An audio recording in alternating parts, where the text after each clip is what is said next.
ये किस तरह हमारे साइकी में इनग्रेन्ड हैं, यानी पहले से मौजूद हैं, बचपन से बार-बार इंस्टॉलेशन की गई और अब ये ऐसा लगता है कि जैसे बिल्ट इन है हमारे अंदर। रिलीजन जो है बिलखसूस चर्च चूँकि रिलीजन की अलामत है, तो ये भी इसी तरह देख रहे हैं कि मैं चर्च गया हूँ और साइकिल को क्लिप करके गया हूँ। देखें कैसी टेक्निकल बात है कि साइकिल को क्लिप करके गया हूँ, यानी जैसे एतबार नहीं है कि साइकिल उठ भी सकती है। और फिर अंदर जाके वही सब कुछ जाते ही तंज शुरू हो गया। क्या नया है? वही सीट्स हैं, वही इसका मेंबर है, वही म्यूज़िकल इंस्ट्रूमेंट्स हैं, वही तो सब चीज़ें हैं, वही खुशबू है, बस ये है ज़रा पेंट नया हुआ है। और उसके बाद जाते हुए 6 पेन्स भी उसी तरह देते जा रहे हैं। तो आइए जनाब, इसकी क्या अहम बातें हैं, थीम्स क्या हैं, एनालिसिस कैसे करेंगे, इसका लैंग्वेज क्या है, फिगर्स ऑफ स्पीच क्या हैं, असाइनमेंट्स अहम क्या हैं, पेपर में क्या सवालात आ सकते हैं और इसको क्रिटिकली अप्रिशिएट कैसे करेंगे, हम एक्सप्लेन कैसे करेंगे, इसकी अहमियत क्या है, ये सब हम चलिए स्लाइड्स में चल के देखते हैं।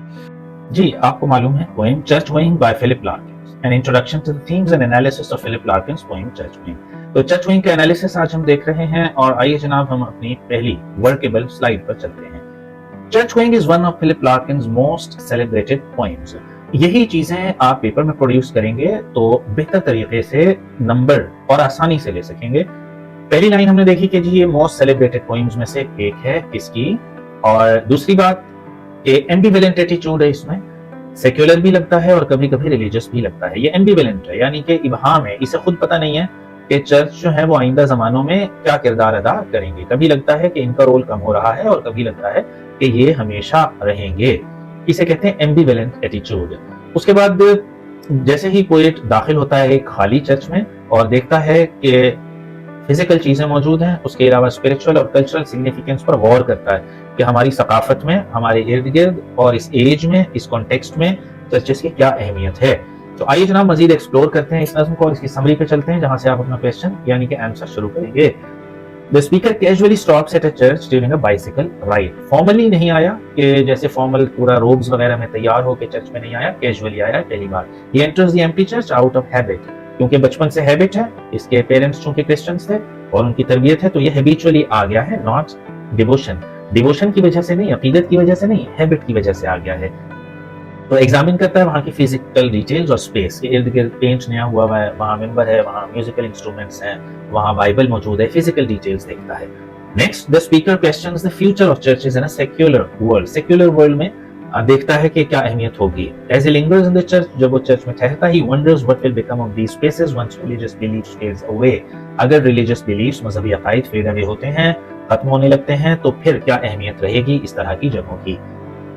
नेक्स्ट आइए, the speaker senses lingering significance in the church beyond religious faith. मजहबी अकीदे से आगे जाके थोड़ा सा देखना पड़ेगा। तो डिस्पाइट हिज स्केप्टिसिज्म, अगरचे फिलिप लार्किन्स यहाँ स्केप्टिक है यानी शक करता है चीजों पर, चर्च पर, seeing it as a symbol of human longing, tradition and contemplation, लेकिन वो चर्च को इंसान की ख्वाहिशों से जोड़ता है, रिवायत से और गौर फिक्र से कि भाई यूं ही नहीं आ गए थे, बल्कि इनके पीछे एक लंबी इवोल्यूशन, हमारा इर्तका था, इसलिए चर्च आए थे, बने थे, तो इनकी वैल्यू रहेगी। The speaker concludes that churches will endure as places of quiet reverence, कि ये इज्जत की जगह फिर भी रहेंगी। यहाँ पोएम को वो खत्म करता है। Even in increasingly secular age, बहुत दुनियादारी आ गई, लेकिन the poem suggest churches will still serve as a spaces for reflection on the human condition, कि इंसानी हालत पर गौर व फिक्र करने के लिए चर्चेस की अहमियत यकीनन रहेगी। सिग्निफिकेंट लाइन्स देखते हैं अब इसकी, जो बहुत अच्छे नंबरों में आपके काम आती हैं। Yes, stop I did. In fact, I often do. मैं फिर भी रुका और मैं अक्सर रुकता हूं यहाँ चर्चेस पर। अगर एक्सप्लेनेशन आ जाए तो यहाँ से शुरू करें। This line suggests the speaker's ambivalent relationship with churches. Churches के साथ जो इसका दोहरा रिलेशनशिप है उसको जाहिर कर रहा है। He stops to visit them despite his skepticism. इसे शक है चर्चेस के फ्यूचर पर, अब के चर्चेस पर, लेकिन उसके बावजूद यहाँ रुकता है। Indicating an underlying pull towards them. कहीं डीप डाउन, कहीं इसके गहरे तल में, सबकॉन्शियस माइंड में इनकी अहमियत यकीनन है, जो इसे बार बार चर्चेस की तरफ खींचती है। हैबिट भी तो ऐसे ही नहीं बन जाती ना, हैबिट के पीछे भी तो कोई डीप डाउन रीजंस होती हैं। Next, wondering what to look for, ये इसकी लाइन है, wondering what to look for. मैं हैरान होता हूँ कि मैं क्या तलाश करने आया हूँ। वंडरिंग, हैरान होता हूँ इसलिए भी कि when churches fall completely out of use, जब इनका किरदार इतना नहीं रहेगा, what we shall turn them into, तो हम इनका क्या करेंगे। चर्चेस का क्या करेंगे हम? आइए इसकी एक्सप्लेनेशन देखते हैं। These lines demonstrate the speaker's contemplation of the fate of churches in a future. ऐसे फ्यूचर में हम चर्चेस का फ्यूचर देख रहे हैं, ऐसे जगहों पर where religion has faded, जहां रिलीजन का किरदार मध्यम पड़ चुका, reflecting on their broader significance beyond just religious faith. लेकिन रिलीजियस फेथ से हट के, क्योंकि रिलीजियस फेथ तो ये कहता है रहेगा, लेकिन हम ये क्वेश्चन करेंगे कि चर्चेस की क्या अहमियत है। ये फिलिप लार्किन्स का सवाल है। अगली लाइन देखें, A serious house on serious earth it is. ये बहुत संजीदा जमीन पर एक संजीदा मकान की तरह है। In whose blent air all our compulsions meet. इसकी ब्लेंट एयर में, ऐसी एयर जो बहुत कदीम है, उस आबो हवा में हमारी मजबूरियां पूरी होती हैं, आर रिकॉग्नाइज्ड पूरी होती हैं, एंड रोब एज डेस्टिनीज, और हम उसे किस्मत कहते हैं। यानी हमारी दुआएं यहाँ कबूल होती हैं, हम अपनी मोहताजियां, हम अपनी मजबूरियां यहाँ आगे पेश करते हैं और वो पूरी भी हो जाती हैं। The powerful concluding lines हैं, ये बहुत ताकतवर हैं, suggest that churches even without religion serve as places where fundamental human experiences and yearnings are honored, कि यहाँ इंसान के तजर्बात और उसकी हसरतों की केयर की जाती है, and given brevity which the speaker finds compelling. Speaker के यहाँ यानी फिलिप लार्किन्स की बहुत अच्छी बात है चर्चेस की, कि यहाँ हम अपनी मजबूरियां पेश कर सकते हैं। उम्मीद है समरी आपको समझ में आ गई, इसी तरह समरी और फिर लाइंस आपको समझ आ गई। अब हम इसके थीम्स पर चलते हैं। The role of religion in society, the desire for human connection, कि इंसान में एक रब्त है, एक ख्वाहिश है कि मैं सुपरनेचुरल से, गॉड से अपना कनेक्शन कायम करूं। The speakers visit the church suggest both an avoidance of and a subtle hunger for the company of others, कि मुझे दूसरों की कंपनी चाहिए जो मेरे जैसे अकीदे के लोग हैं। He stops inside only when the place is empty. लेकिन ये जब रुका है तो ये जगह खाली है। अच्छा, हम यहाँ इसे मॉस्क से कंपेयर नहीं कर सकते। हमारा जो सिस्टम मॉस्क का है वो बिल्कुल डिफरेंट है इससे। वहां ऐसा नहीं होता कि कोई बिल्कुल अकेले में आउट ऑफ हैबिट चला जाए, बल्कि वहां अमूमी तौर पे छोटी से छोटी मस्जिद में 20-30 लोग होते हैं। तो एक उस सेंस में ये ज्यादा बल्कि क्लियर होती है बात कि हमें कंपनी की एक ख्वाहिश होती है कि हमें अपने जैसे लोग हों और हम वहां जाके उनसे एक ही वाइब्स के लोग हों, ताकि हमारी वाइब्स और ज्यादा strong.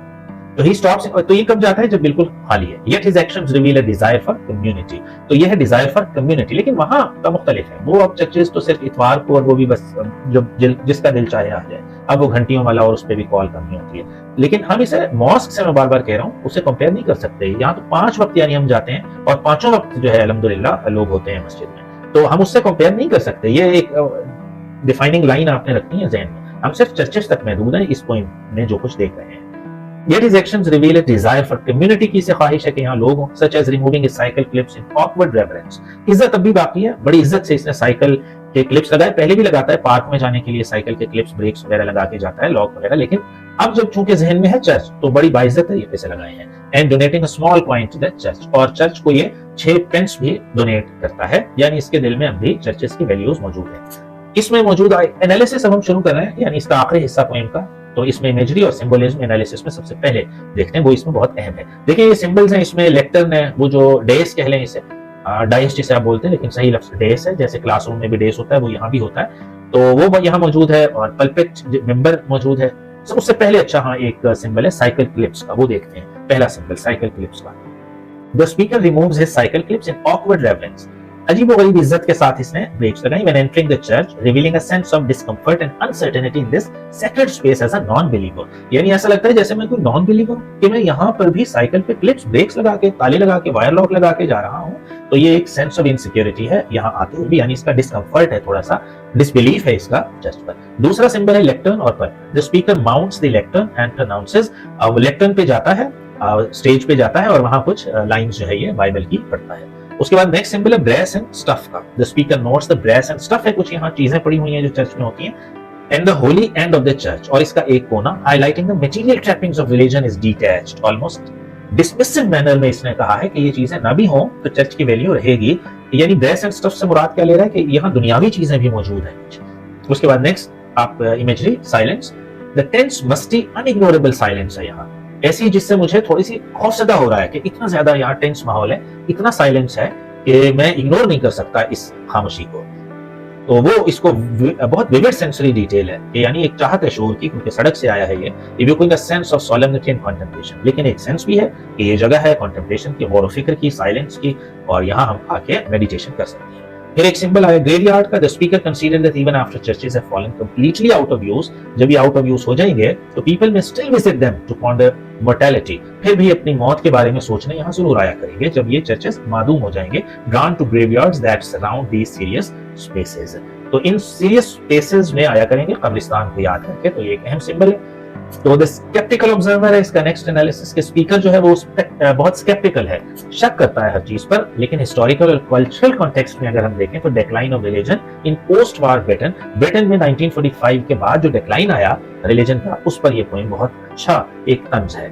The poem reflects the broader decline of religious belief and influence in British society after World War II, as the country became more secularized and skeptical towards traditional institutions like the church. Church जैसे जो एक निजाम पूरा establish था उस पर लोग शक करने लगे, क्योंकि भाई जंग तो फिर भी हो गई, और इतनी बड़ी जंग जो कभी नहीं हुई, मतलब हमारे पूरे प्लेनेट पर 6 करोड़ लोग जो है वो डिस्टर्ब हुए, मारे गए, तो इतनी बड़ी जंग पहले कभी नहीं हुई थी इस पर, इसलिए लोगों को शक हुआ इस रिलीजियस अथॉरिटी पर। The rise of modernism and skepticism. उसके बाद Larkin's ambivalent ironic perspective in the poem mirrors the growing intellectual and cultural shift towards modernism, which often challenge traditional religious and cultural values. इसका cultural, इसका यानी सकाफती और जो दानिशवराना shift है modernism की तरफ, तो वो भी थोड़ा सा नजर आता है हमें। उसके बाद the search for meaning in the changing world में फिर भी मीनिंग तो तलाश हमें करने होंगे, हम क्यों आए हैं इस प्लेनेट पर, इसके बाद क्या होने जा रहा है, उसके लिए चर्च बहुत अहम है। लास्ट हम देखेंगे the preservation of cultural heritage, उस पर भी गौर व फिक्र, उस पर भी एक तवज्जो दिलाता है जो अरबाब इख्तियार है कि भाई इस तरफ भी गौर करो, चर्चेस मादूम होने का मकसद है हमारी हिस्ट्री, हमारा कल्चर, हमारा रिलीजन वो डाउट में आ जाएगा। तो उसके बाद जनाब आखिरी हमारी स्लाइड है क्रिटिकल रिसेप्शन इसकी। Philip Larkin's church wing has been widely acclaimed as one of the most significant and influential poems of the 20th century की बहुत अहम नज़मों में से एक है। The poem exploration of the declining role of religion in modern society and its meditative contemplation of enduring significance of sacred spaces have resonated with generations of readers and critics. जितने readers हैं, critics हैं, उनके लिए ये एक बहुत ही अहम poem है। उम्मीद है जी आपको बहुत पसंद आई होगी ये नज्म, और कोई भी सवाल हो तो मुझसे जरूर पूछिए कमेंट बॉक्स में। कंक्लूजन आप खुद इसका देख लीजिएगा, क्योंकि इसमें रिवीजन होती है, वो जो सब कुछ हम पढ़ चुके हैं जिसमें हम देखेंगे, और जब आप पढ़ेंगे कि क्या पोएम एक्सप्लोर कर रही है रिलीजन को, ब्लेंडिंग आयरनी भी कहीं कहीं, तंज भी है, क्यूरियोसिटी भी है, जानने की ख्वाहिश, कंटेम्पलेशन, गौर फिक्र भी इसमें नज्म आएगा, आपको नजर आएगा। और उसके बाद इस नज्म में आपको universal human experiences, life, death वगैरह भी नजर आएंगे कि हमेशा चर्च की अहमियत रहेगी और हम जो है वो हमेशा मजहबी अकीदत से जुड़े रहेंगे। तो इसको चर्च के ही पस मंजर में देखिए, क्योंकि आपने देखा कि मॉस्क से हम कंपैरिजन नहीं कर सकते, ये खाली रहता है, और इतवारों को कभी लोग आ गए तो आ गए, लेकिन हमारे यहाँ बिल्कुल ऐसा नहीं है। हम तो अल्हम्दुलिल्लाह 5 वक्त जो है वो मसाजिद में जाते हैं, और कोई मस्जिद ऐसी नहीं है जहाँ एक भी नमाजी खुदा नखास्ता ना हो। तो उम्मीद है नज़्म आपको पसंद आई होगी। Best luck for your papers. Thank you so much.